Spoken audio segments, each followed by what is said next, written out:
barka jin ga malaji wallahi kai baka isa ka sa in kauce kai ba amma kai ba wurin ma ne gaba daya wallahi ko bilki ko nan wurin wata isa ta sa baka hanya ba wallahi wani salati ne kina yi inna lami ne zaki ba wankin babban barko mana kunya amma dai ai na ga ma matsalolin da nake fuskanta tsakanin da san ko na ba ta goyen baya 100% sai ta aure mijinki har ne sakara ke biki san da babu wallahi kun kina min irin haka ko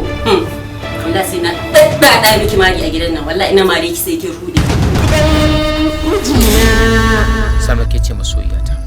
ina son ki so na hakika ya Yusuf soyayya tsakanina da kai ba abu ne mai yiwuwa ba soyayya Yusuf ta shiga raina fiye da baki tunani tashi kin ƙara fuda kin kiba abinki ka tare sirrin Yusuf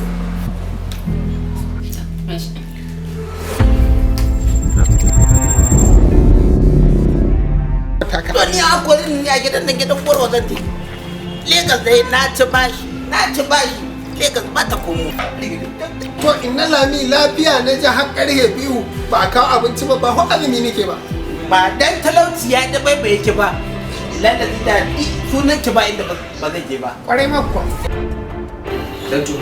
lokaci wallahi na kushe ta da je mu ba likita ne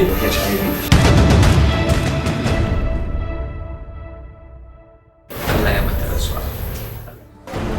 kai ma ban da abin na ce ma ban lafiya za ku ci wani abinci kowa ke da shinkafa wannan kawai fara ce ba da kawai mai za zuba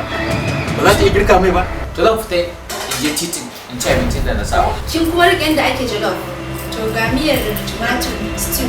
wallahi ba dan darajar aure ba na rantsi da Allah sai na naɗa miki dukkan sai a nan gidan mijina